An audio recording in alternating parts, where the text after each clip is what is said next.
Late 1960s, Los Angeles glittered with movie premieres on the Sunset Strip and the fading idealism of the summer of love.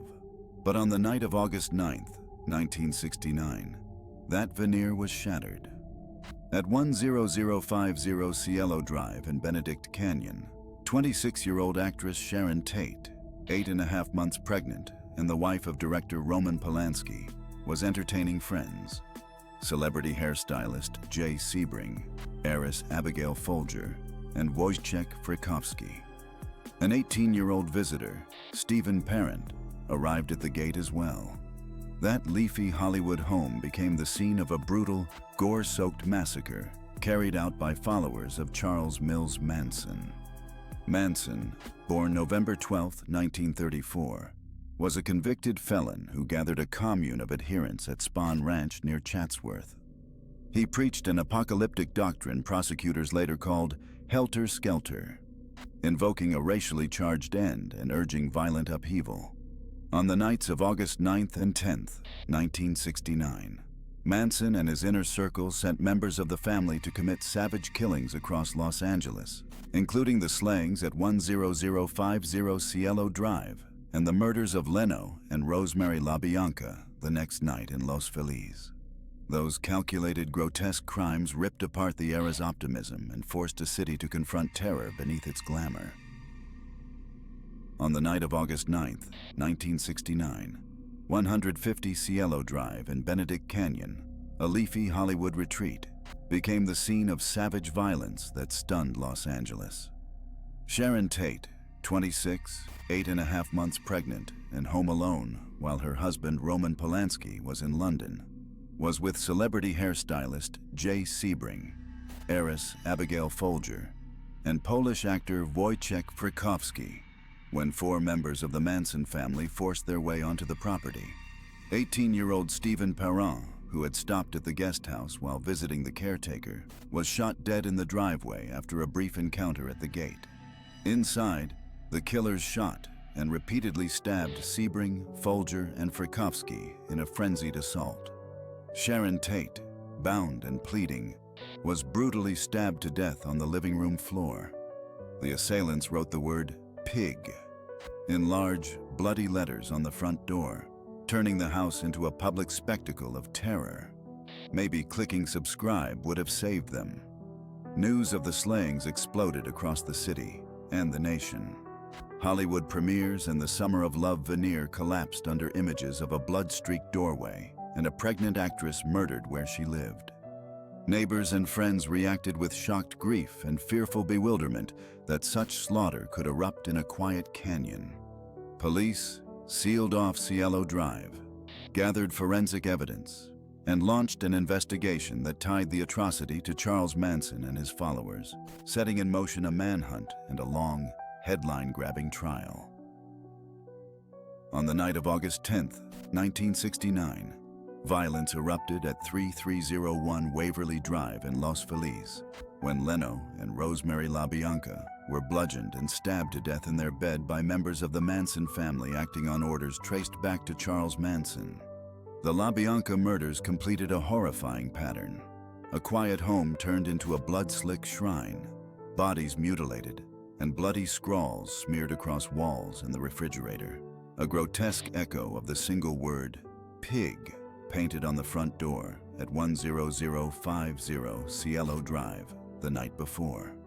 That repetition turned 2 isolated massacres into a menacing, symbolic campaign, suggesting these were not random burglaries but deliberate, staged messages meant to terrorize and confuse. LAPD homicide units, crime scene technicians, and the coroner's office were suddenly overwhelmed, juggling 2 mass murders while hundreds of frantic tips flooded precinct phones. Early leads splintered. Neighbors offered conflicting sightings. Anonymous callers spread rumor, and informants floated theories linking the killings to rival drug deals, a lone psychopath, or black militants. Speculation amplified by Manson's own attempts to stoke racial paranoia and by a press hungry for sensation. Cult members and witnesses proved evasive or inconsistent. Forensic teams grappled with staged evidence, and key threads led to dead ends or false suspects. The city's shock hardened into dread, Investigators were exhausted, and although leads were beginning to point toward Spahn Ranch and Manson himself, the case remained a tangled, grisly puzzle, primed to erupt into the next phase of capture and confrontation. Detectives followed the crooked threads from the blood-streaked door of 10050 Cielo Drive back to Spahn Ranch, the derelict movie set compound near Chatsworth where Charles Manson's commune lived and plotted.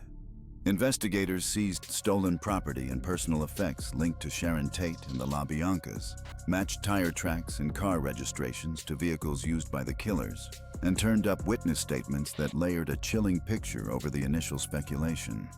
Linda Kasabian, who had been present but fled the scene, gave a detailed, damning account that placed Charles "Tex" Watson, Susan Atkins, Patricia Krenwinkel, and Leslie Van Houten inside the murders. Prosecutors granted Kasabian limited immunity, and her testimony became the spine of the case. Forensic teams cataloged bloody clothing, fingerprints, and items traced back to Spahn Ranch. Neighbors and former family members supplied corroborating statements about weapons, rehearsed violence, and direct orders from Manson. On October 12, 1969, lawmen arrested Charles Manson at Barker Ranch in the Mojave Desert. In the weeks that followed, key followers were rounded up and charged. Building from Kasabian's eyewitness narrative, the physical evidence, and a range of informant statements, prosecutors converted suspicion into formal indictments for murder and conspiracy. Their central legal hurdle was clear. Manson rarely wielded the knife or pulled the trigger, so the case depended on proving a common design that he commanded, directed, and inspired the slaughter. That required stitching together motive, Manson's helter-skelter rhetoric, accomplice testimony, and material links from Spahn Ranch to the blood-soaked homes. The accumulated testimony and exhibits were enough to indict Manson and several family members, setting the city on a collision course with a courtroom showdown that would expose the full, grotesque architecture of the killings. In June 1970, the case exploded into a Los Angeles courtroom and quickly became the nation's grisly focal point. Lead prosecutor Vincent Bugliosi presented a cold, sweeping conspiracy theory he called helter-skelter, arguing that Charles Manson had directed the bloody slayings to ignite a racial apocalypse. Witness testimony was blunt and harrowing. Linda Kasabian, granted limited immunity, gave a play-by-play of what she saw at 10050 Cielo Drive and 3301 Waverly Drive, placing Charles "Tex" Watson, Susan Atkins, Patricia Krenwinkel, and Leslie Van Houten at the scenes. Photographs, bloody exhibits, and forensic details turned testimony into an unforgiving tableau of shootings, stabbings, and mutilation. The courtroom itself became a theater of horror as jurors and the public watched Manson's erratic theatrical behavior. His shaved head, an X carved into his forehead, sudden outbursts, and cryptic pronouncements reinforced the prosecution's portrait of a manipulative mastermind. Months of testimony ended when the jury returned guilty verdicts on January 25, 1971. Death sentences were imposed in March 1971 and were later commuted to life after California's 1972 ruling. The verdicts offered legal closure, but also set off a national reckoning over cult violence, celebrity vulnerability, and the violent end of 1960s innocence. After the guilty verdicts and the later commutation of sentences, the brutal killings of August 9th and 10th, 1969, shattered the 1960s countercultural myth, turning summer of love optimism into fear and suspicion. The blood-soaked murders of Sharon Tate, Jay Sebring, Abigail Folger, Wojciech Frykowski, Stephen Parent, and Leno and Rosemary LaBianca left families to endure decades of grief, public scrutiny, and the grinding machinery of trials and appeals. Faced with this grotesque episode of group violence, law enforcement and scholars increased their focus on cult dynamics, witness protection, and coordinated investigative practices for conspiratorial crimes. The case lodged itself in American memory through books, documentaries, and courtroom records, and Charles Manson's name became shorthand for charismatic manipulation and murderous spectacle. We close by honoring the victims' humanity. Their lives and names outlast the gruesome headlines, reminding us how easily manipulation, fame, and rhetoric can be weaponized, and why justice must center survivors rather than spectacle.